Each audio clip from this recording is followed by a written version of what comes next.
I'm Noah Baumbach, and this is Kent Jones, who made this wonderful movie.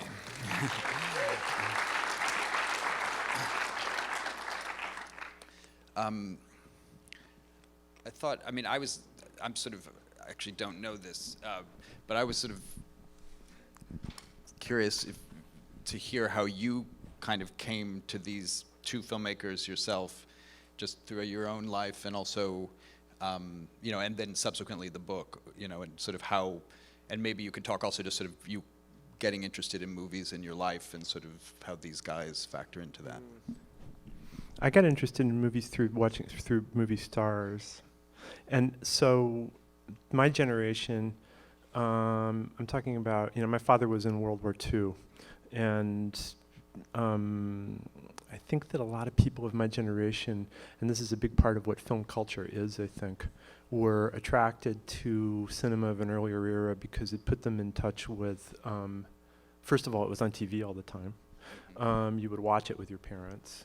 And then you had the experience of something connected with the way that they lived their lives and with the way that my grandparents lived their lives. And Bogart was really a big thing for me when I was young, and I was very, very attached to what, you know, my father and the way that he moved and the way that he behaved. And I associated them. I didn't think of it in that way at the time. But then I started getting interested in them in different ways, in movies in different ways. And so there was this TV series that Richard Schickel did called The Men Who Made the Movies. It was like 1972, I think. It was on PBS. It was on every Sunday. And Cliff Robertson, who features prominently in your film about Brian De Palma, narrated it. And so one of the people was Hitchcock. And I don't think I had seen any Hitchcock movies at that point, but I was really, taken with him and with Hawks. And how old were you then? Like 12, 11, something like that. Yeah. And then the book I got right around that time. And what Fincher says is my experience. I had it, and I just kept poring over it and kind of looking at, rereading different passages and looking at those photo montages. And seeing the actual layouts of them when I was in Paris researching this movie was great, because he did them all, by hand, and he realized he had to have done them from memory. Mm-hmm. So I do think that I've never even really made a practice, even now, of looking at them and, kind of comparing them to the images on the screen, but I do think that they're slightly inaccurate, but that doesn't matter. Right, right. Yeah, I had the experience with the book. How old were you when you got it?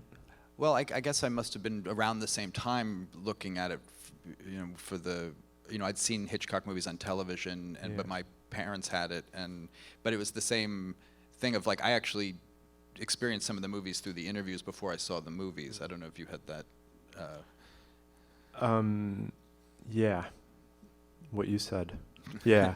Is that clear what I said? That's clear, yeah. I'm putting it together in my mind, and it's come out, yeah. Yeah. And what about Truffaut? When did you get interested or sort of come across him? I lived in a town with a bunch of movie theaters, which was cool, because it was I grew up in Pittsfield, Massachusetts, and so that's in the Berkshires, and it's between Williamstown, a college town, and then down county is the fancy places, Lenox and Stockbridge. That's Norman Rockwell land, but there was a lot of, what do I want to call it, aesthetic hippie culture around, plus, the Leonard Bernstein connection, plus theater in Williamstown, where Jake's mom, was every summer, Blythe Danner. And so I think that Truffaut, there were movies actually, actual movies would play in theaters back in those days. That doesn't really happen as much anymore. Because there were no multiplexes. Those came later. And so Day for Night I saw, and I was really pretty taken with it.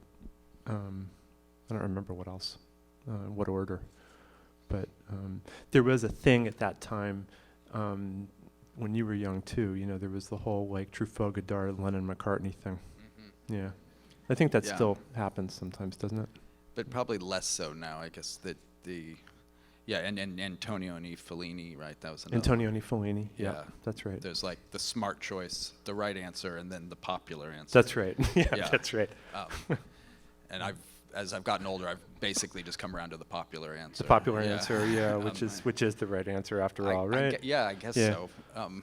Were you there at the screening of Arnaud Desplechin's movie in the festival, My Golden Yeah. Days, when he was talking about his Truffaut story? You know, he models his screenwriting on Truffaut's screenwriting. Oh no, I actually didn't see the Q&As, but I saw the movie. Well, he said Truffaut was working on a screenplay with Jean Gruot, and he read something. He said, no, you don't understand. He said, I'm not Antonioni. I don't want one idea for every 4 minutes. I want 4 ideas for every 1 minute. That's good. Something I was interested in, also having just made a documentary too, is what is the documentary for you? What does like the script look like? Like when you went into this for the first, when you started, like how much are you filming before you start shaping, or how much do you have how much did you know in advance, I suppose, going into it? I wanted to. I listened to the tapes. There's 27 hours of them. I transcribed most of it myself, which was my way of listening to it. And then I identified the areas where I felt energy between the two of them. That's a vague thing to say in a way, but it's also, it describes very specifically the way that I felt. I wanted to find where there was an emotion between them, where there was some kind of a sense of something passing between the two of them. And then after I did the interviews with people, same thing. And so we kind of started from the middle out. In other words, that would be the dream thing.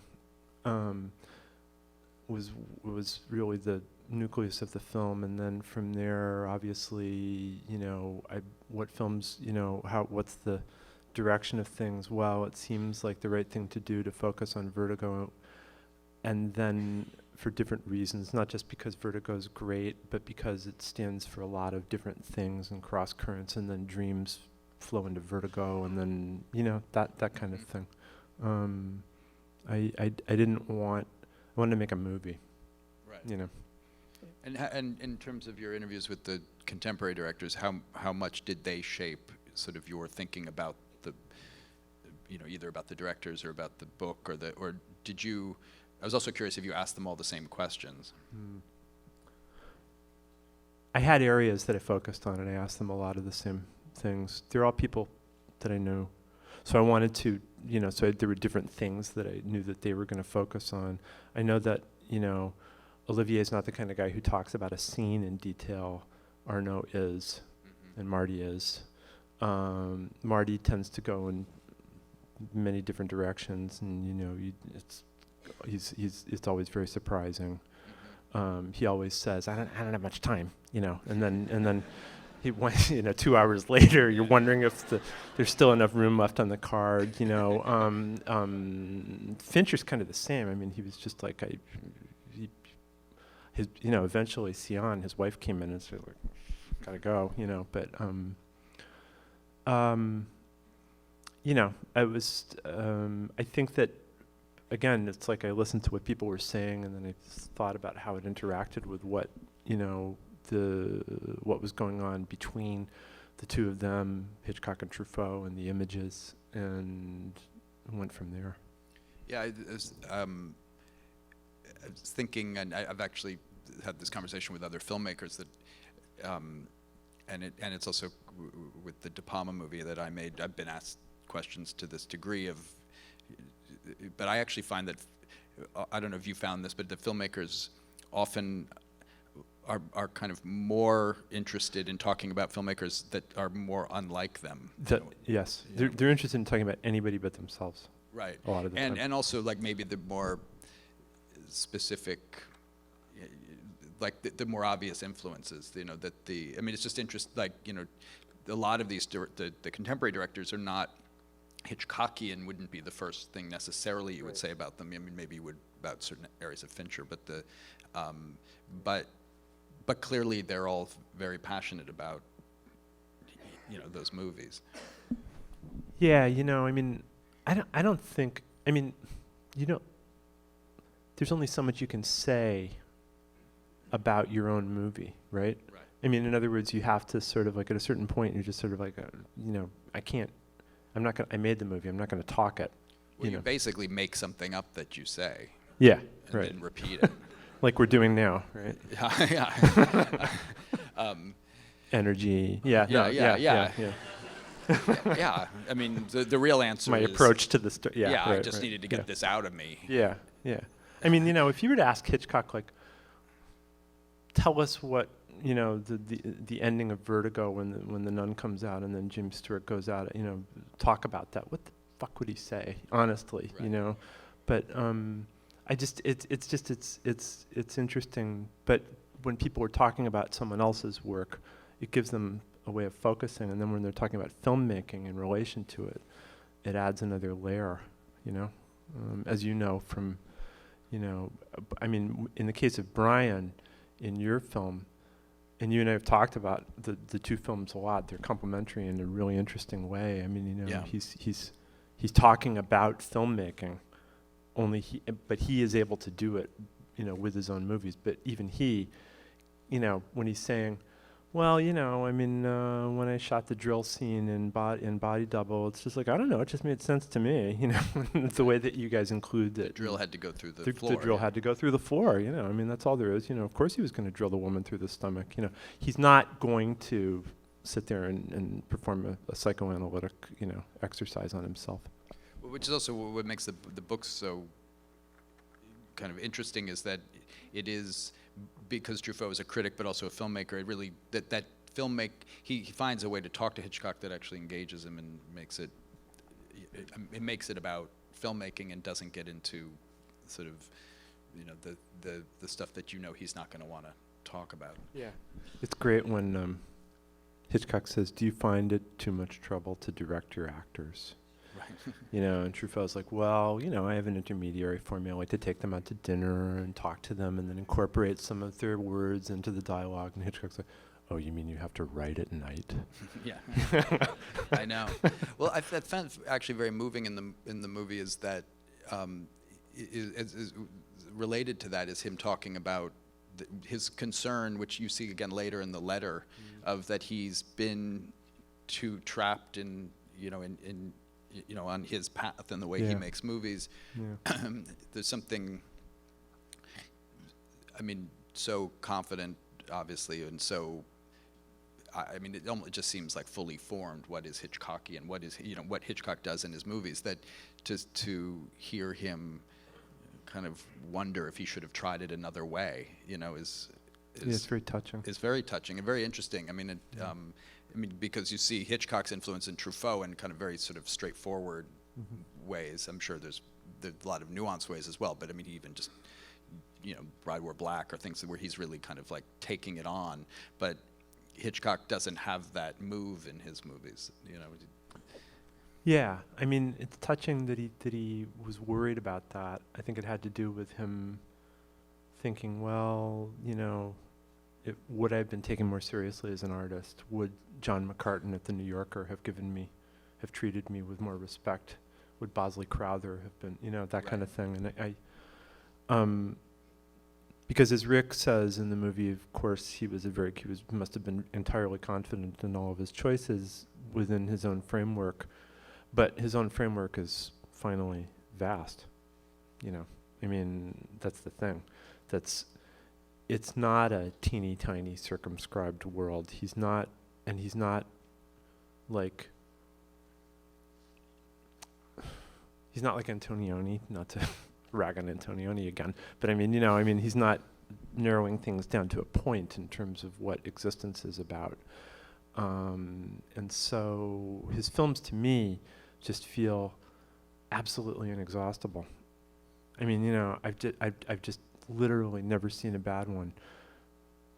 I mean, you know, you can argue some are certainly not masterpieces, but that's not the question. The question is, you know, and it has to do with his engagement with his art form, you know.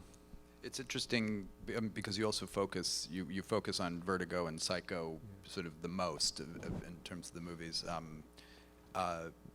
that he made both, I mean, in sort of two iconic movies, and one totally not accepted in its time, and the other like changed everything in the moment, like hit the moment right on the head. And it's interesting to sort of think of it that way, that he, that he had both of those things happen, to be both misunderstood and totally popular at the same time is interesting about him. Yeah, it is, and it's also, it's fascinating that the same year that Psycho was made, L'Avventura was made, Right. and Antonioni did the same thing. Right. He made his star, his ostensible star, the heroine, disappear. And actually, that is something that we were dealing with in the movie, and then it just kind of sat there. It was just, Olivier talked about it, and it's just like, but it felt very academic. It didn't feel right for the energy of the movie, but what he did was something that just opened a door to, I don't even know what, forget about all the movies that were made in the wake of Psycho. It really changed the way that we thought about stories, I think. We were talking about this before, but in terms of like, there's like Hitchcock's influence on cinema, and then there's Hitchcock's influence on, say, specific filmmakers. And in the movie I made about Brian, Brian says he feels he's the only person who's actually continued in the Hitchcockian tradition. And I know what he means in a certain way, because he made his movies, in some ways, are kind of connected to the same, almost sort of, it's like, you said it better than I'm about to say it in the lobby, but it's like he's the idiosyncrasies of them. It's like he's more almost connected to the perversity of Hitchcock. Obviously he does sort of stylistic things and narrative things that are very connected to Hitchcock. But there was a time, like we were talking about, like in the '80s, there were all these like movies, sort of final analysis, movies, and things that were all like called Hitchcockian, but they're actually not nearly as odd as Hitchcock. They're very conventional, and in a way, it was like the wrong. It was like the wrong way to look at the influence in a way. Yeah, but that's what Kiyoshi Kurosawa says in this movie, which I think is quite right. He's like, the book is like a Bible, but I'm very careful to never ever repeat anything. Right. Because it's the deceptive thing that happens, like with Bresson's book about Notes on the Cinematographer. It's a great thing to read, but as a prescription for how to make movies, I can't make heads or tails of it. Okay. Yeah, it's proper to Bresson. Right. For him to say, well, this is the way you should all make movies. It's just like, okay. And there have been a couple filmmakers who've done that. I mean, I get the feeling there's a filmmaker from Kazakhstan named Darajan Ömerbayev who's very, very linked to Bresson, Hal Hartley, I guess you could say, somewhere between Bresson and Godard, Right. But with Brian, he did something that nobody else has done, I think. He treated another filmmaker's work as a world and a practice in and of itself. That's kind of unprecedented, I think, and made his own, built his own world alongside it, Right. or out of it. Yeah. I mean, do you see Hitchcock's influence now in movies? I mean, beyond the fact that it's just in the air? I don't know. I mean, it's what you said. It's you don't. He's being so incorporated into film, making that you don't even know. I mean, it's like saying, where's D.W. Griffith's influence, actually? Because he didn't, he's not, he only started a little bit later. Right. I guess that you mentioned Fincher. I didn't really, when I asked Fincher, I fully expected him to say, I don't really have much to say about Hitchcock. I don't really see a link between the two of them. I think that they're involved with very different kinds of enterprises, but I do think that they have different approaches to their art form.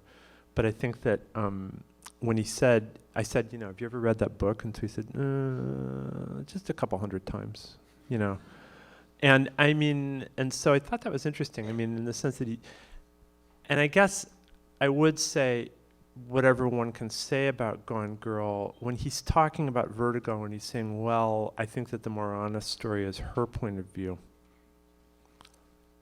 One can debate whether Gone Girl is an adequate vehicle for that, but there's something about it that does express the other side of that equation, you know? Do we have, does anybody want to ask a question from the audience? Right here. I have a question. What revelations were there in the audio tapes that weren't in the book? What revelations were there in the audio tapes that weren't in the book? That Jimmy Stewart had an erection. That's a revelation right there. I don't know. You know, the thing is, it's not a conversation that's filled with revelations, I would say, in terms of, it's filled with a lot of insight into cinema and the practice of cinema. And, you know, I think that when he's talking about rope, he goes into a lot of detail that's absolutely fascinating. I think that the tapes are extremely different from the book because I think that what happened with the book was that Truffaut worked on it. It was translated into French. He really didn't understand English. Hitchcock did understand French.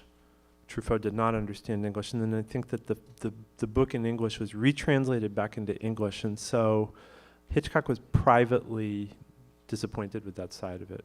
He never expressed that to Truffaut. But his humor and his spontaneity are not in the book. It's just, you know, not a question.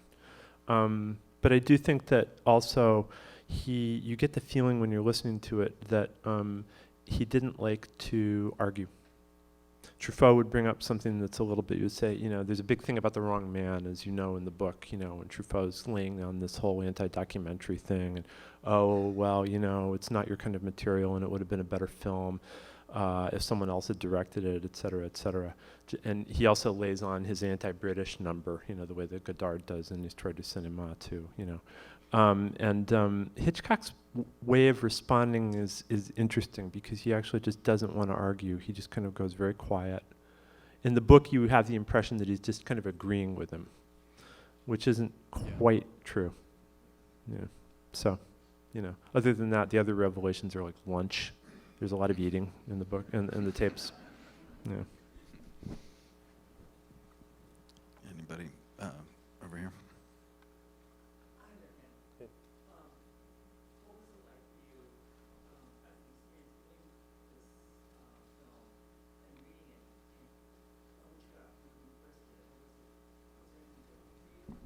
The difference between reading the book and making the movie?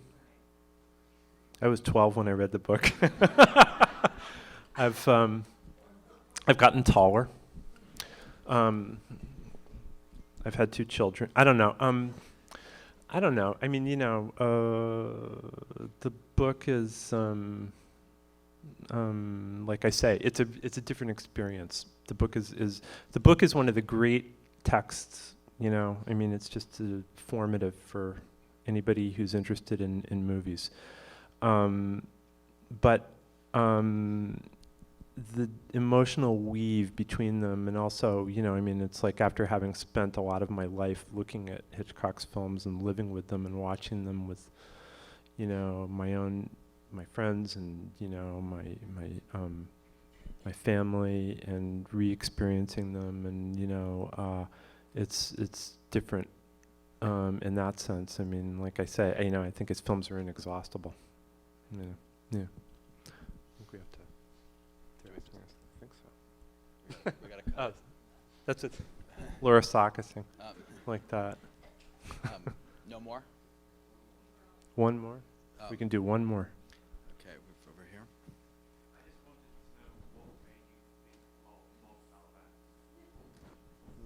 What made me think of Bob Balaban for the narration was that Bob Balaban was a very good friend of Truffaut's.